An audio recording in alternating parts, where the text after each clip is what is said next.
தஞ்சை பெரிய கோவிலில் மாமன்னன் ராஜராஜ சோழனின் 1031வது ஆண்டு சதய விழா இன்றும் நாளையும் விமர்சையாக கொண்டாடப்படுகிறது. இதனையொட்டி ஏராளமான சுற்றுலா பயணிகள் அப்பகுதியில் குவிந்துள்ளனர். தமிழகத்தின் நெற்களஞ்சியமாக கருதப்படும் தஞ்சை நகரை தலைநகராக கொண்டு ஆட்சி செய்தவர் மாமன்னன் ராஜராஜ சோழன்.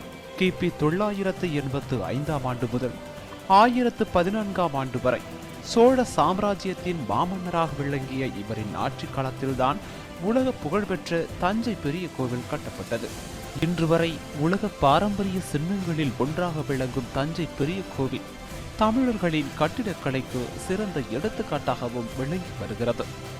போரில் வெற்றிகள் பல கண்ட மாமன்னரான ராஜராஜ சோழனின் 1031வது சதய விழா இன்றும் நாளையும் தஞ்சையில் நடைபெறவுள்ள நிலையில் ஏராளமானோர் தஞ்சையில் குவிந்துள்ளனர்.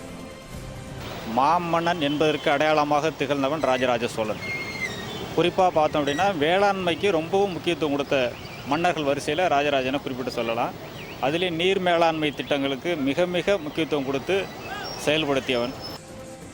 குடவோலை முறை எனப்படும் ஜனநாயக தேர்தல் முறையை 1000 ஆண்டுகளுக்கு முன்பே அறிமுகப்படுத்தி தமிழர்களின் பண்பாட்டையும் அரசியலையும் உலகறியச் செய்த மாமன்னன் ராஜராஜ சோழனின் சிலைக்கு அரசு சார்பில் மரியாதை செய்யப்பட உள்ளது.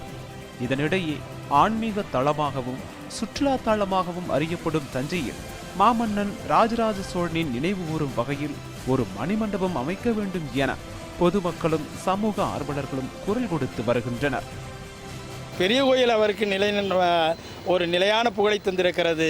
இப்பேற்பட்ட பேரரசர் அங்கே உடையாளூரிலே அவருடைய சமாதி இருப்பதாக தெரிகிறது. அந்த இடத்திலே அவருக்கு ஒரு நிலையான மணிமண்டபத்தை அமைத்து நினைவு சின்னமாக அது விளங்குவதற்கும் வரலாற்றிலே அது இடம்பெறுவதற்கும் இந்த அரசு முயற்சிக்க வேண்டும் என்று இந்த நேரத்தில் கேட்டுக்கொள்கிறோம்.